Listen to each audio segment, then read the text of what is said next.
И сега няма да сменят ставата. Не. Изобщо. Пропаднах от третия етаж, долу в мазето паднах. Така ли? Да, как съм останала жива, неща. Уф. И направо ме дигнахте на кола на Сандански, на Рейн. Да слезе от ням, да побиеме това, да направим дупки, да поправим притките на Бобо. Има 2-3 притки паднали. Много ветър беше на хвост. И горе беше тук така. Да ви питам един въпрос. Какво трябва да се промени в България? Ако е едно нещо.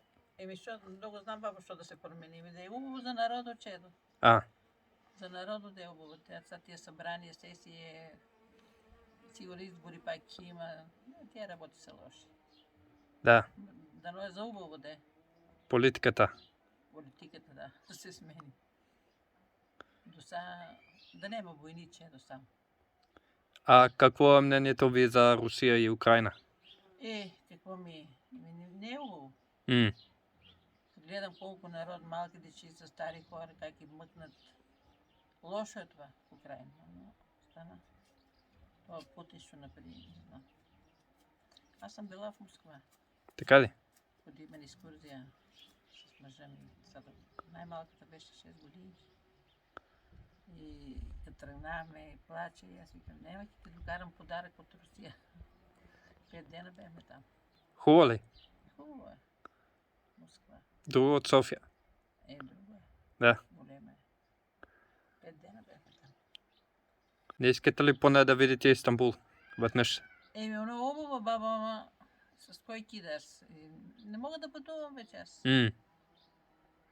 Децата, некой ако има желание, може и да идват. Да. Имам внучки в Англия, в Лондон. Момичка работи с приятеля са там.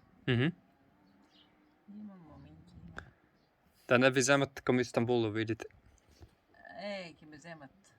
Не мога да пътувам вече. И към Солун? Солун? Да.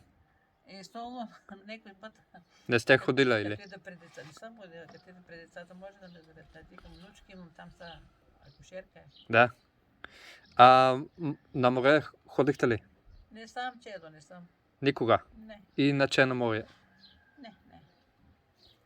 Там по Гърция на вода, тук нашите България. Да. И там не сте ходили? Сега на големата дъщеря и тия зети и полицая беха зад Солун на море.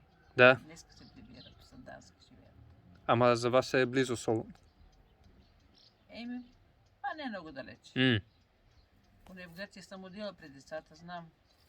Нямам представа къде е Солун, нали, ама щом одат, значи не е по-далеч. Да. На 2 часа. Техната дъщеричка там учи, да.